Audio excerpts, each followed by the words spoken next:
This video is sponsored by the Center for Writing and Speaking at Agnes Scott College.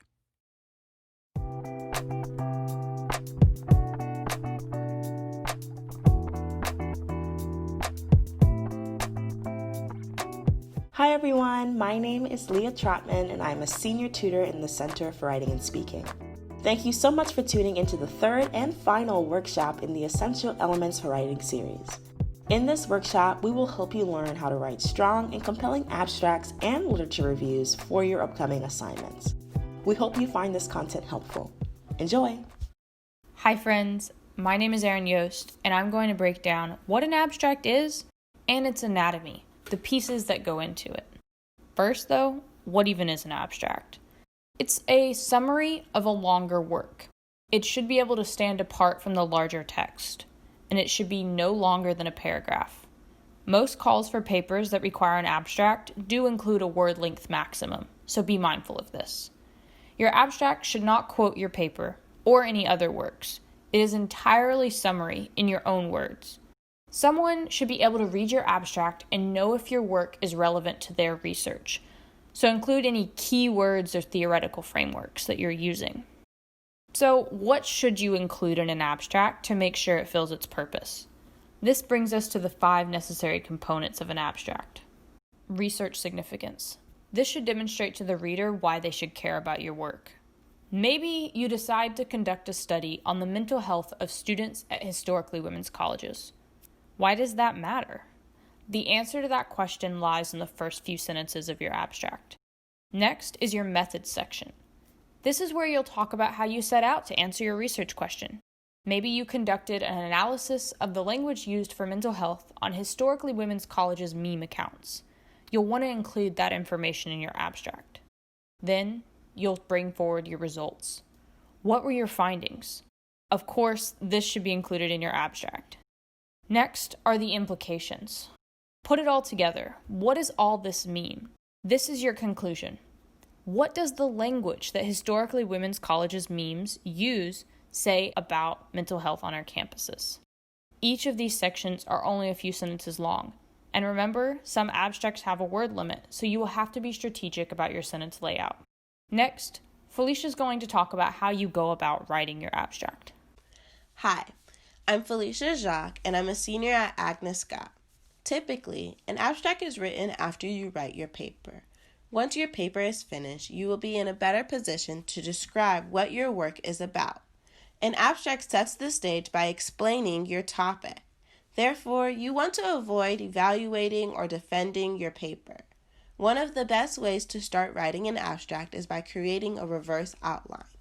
A reverse outline is when you outline after the paper by pulling out the topic of each paragraph. This could help you select the most important details to include in your abstract. Here are a few more detailed steps for writing an abstract. First, take a few minutes to brainstorm how you would define your paper, research, or the general information you plan to present. During this brainstorming session, consider how you could explain your topic to a reader outside of your field. This means, how can you describe a subject without using an immense amount of jargon? Second, generate an outline based upon the reverse outline of your paper that will help you stay clear and concise with the short amount of writing you have. Once you define your topic, incorporate the significance of your research by sharing the relevance of your topic. When you have a basic outline of the information you want to include, you need to start writing. There isn't one particular way to develop a draft abstract. With time and practice, you will find the best approach that works for you. One approach you could use will be referring to a reverse outline. The bullet points from a reverse outline can be used to form content for your abstract. Main topics and subtopics can change into subject lines of an abstract. For the second paragraph, you could highlight key phrases or terms in your paper that could be emphasized in the abstract. An abstract can include the same language as your paper as long as you do not overload it with jargon. Then indicate the method you used for your research paper. Depending on the prompt, a method can come in a variety of forms. Sometimes you want to check in with the prompt or your professor to see if you were supposed to use a certain type of method. In this case, go ahead and include that particular method in your abstract. If your professor did not clearly state a method you had to use, begin to examine what tactics during your research helped you analyze the information. Only provide a quick insight of the method you use. Details can be mentioned in the actual paper. Next, summarize the results of your research. Highlight what you discovered throughout the writing process, within 1 to 2 sentences clarifying the result of your work. In conclusion, answer the so what question and describe the implications of your work. Lastly, be mindful that you need to keep your abstract short. Readers are looking for a glimpse at what the topic of your paper is to determine if they would read the rest. To keep your abstract crisp and to the core, go back to your prompt and use the verbs there to help direct you. For example, if a professor requested that you examine or compare in your paper, you could use this verbiage in your abstract. In addition, try to avoid or cut out the passive voice, detailed descriptions, repetition, and long sentences. If you are more of a visual person, you could try mapping out your abstract on sticky notes or an index card. Then you could rearrange or cut sections to your liking. This will help keep your abstract short and sweet. Remember, a reader only needs to know the bare minimum about your topic. Full explanation should be reserved for the paper. Now that we have an understanding of what an abstract is, the key elements in an abstract, and the steps we could take to write an abstract, we could go over a few examples. Here is an example of a history-based abstract. This abstract was created for a research paper in 2018 for Africana Studies 320, The History of American Slavery.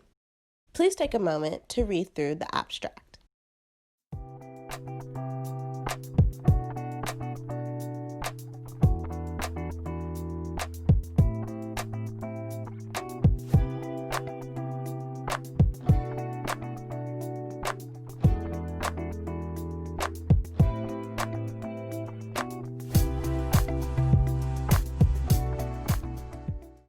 In this example, the part highlighted in yellow describes the topic. The part highlighted in green shares a bit about the relevance of the topic by pointing out what inaccurate information turns into. The blue section provides the method with highlighting the primary sources that will be used for the research method.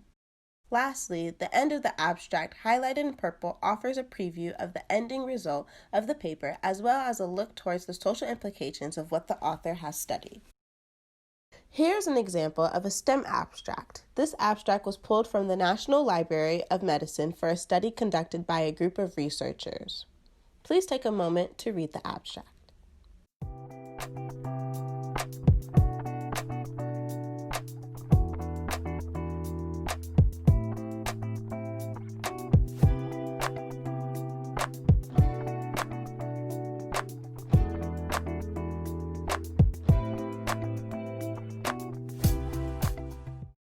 In this example, the highlighted in yellow describes the topic. The blue section of the example provides the method with highlighting the sources that will be used for the research method.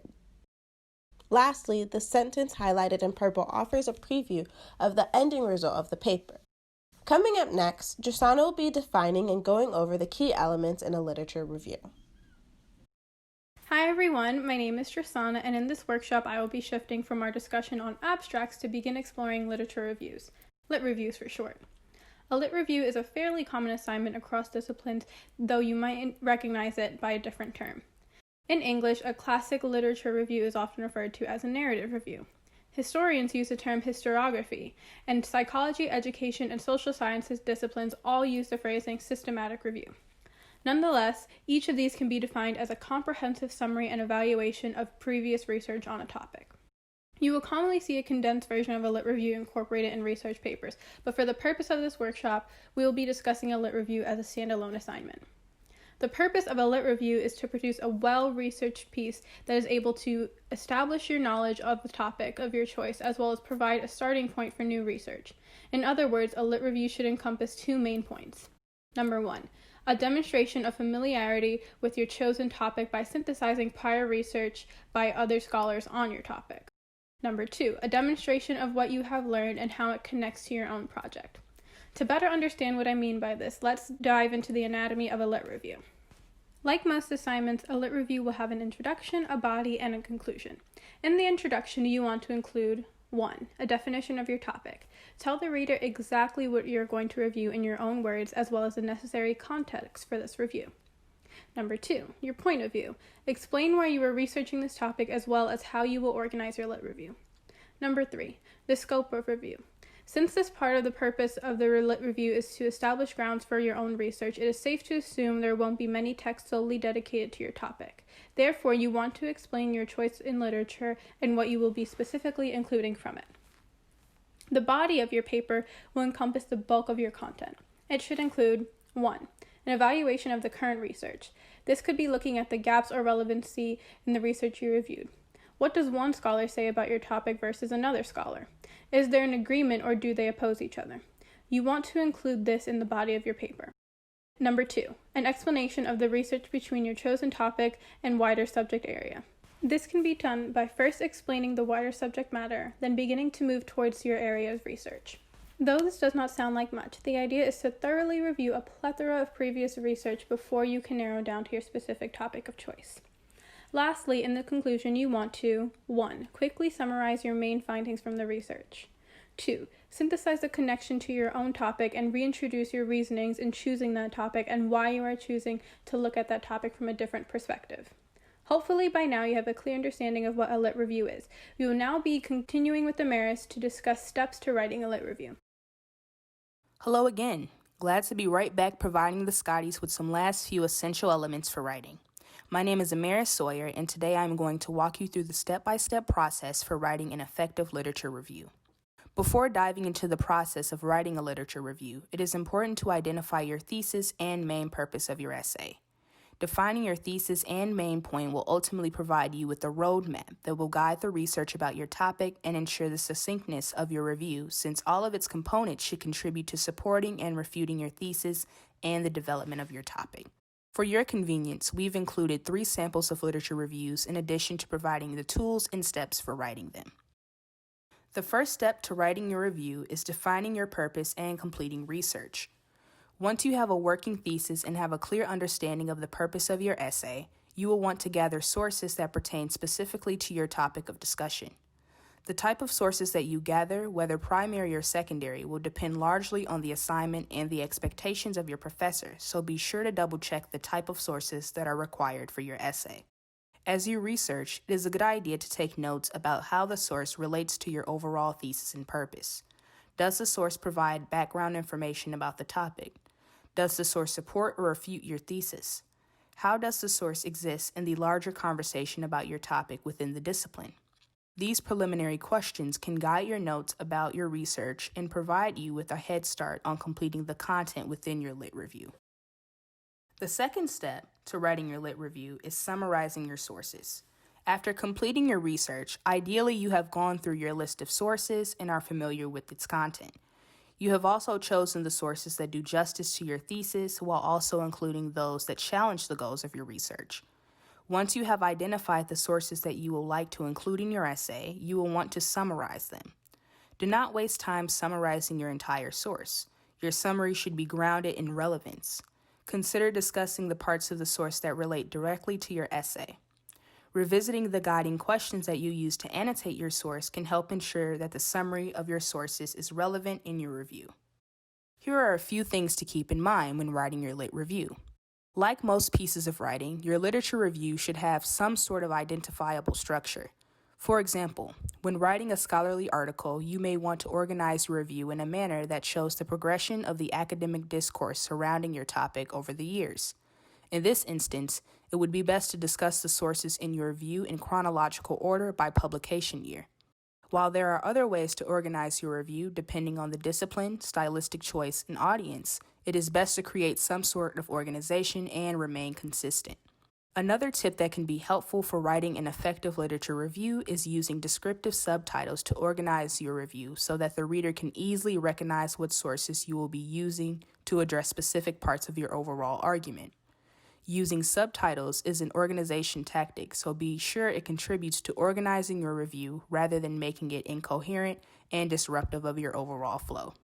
When writing your literature review, you should consider the following structure. 1. Begin the introduction of your review by including a sentence that clearly defines your topic and purpose. 2. Wrap up the introduction paragraph of your review by including a sentence that briefly mentions the focus of the sources in your literature review. 3. Transition into the summary of sources by discussing relevant information about your topic. Through the summary, the reader should be able to identify the relationship between your topic and purpose and the actual source.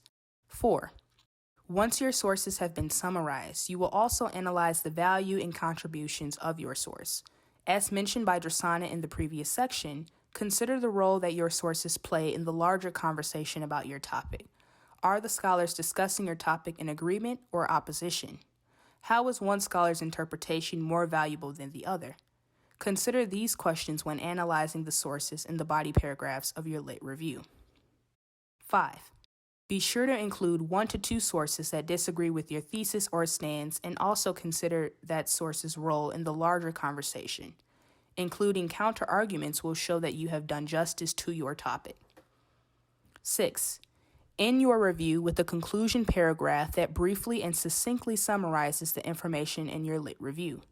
This brief recap will include a synthesis of your connection to the topic and a restatement of the purpose and goals that you discussed in the introduction paragraph. And 7. Once the other steps have been completed, list your sources or works cited at the end of your review. Your sources should be listed in alphabetical order in a single consistent format. Remember to take a look at the sample literature reviews that you can access by clicking the links that we have provided. Thanks again for tuning in.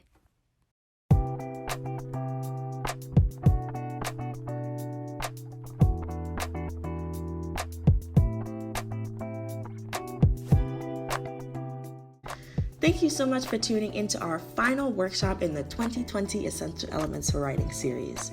We cannot thank you enough for supporting us throughout these past 3 weeks. Feel free to revisit these videos at any point in time in your writing journey.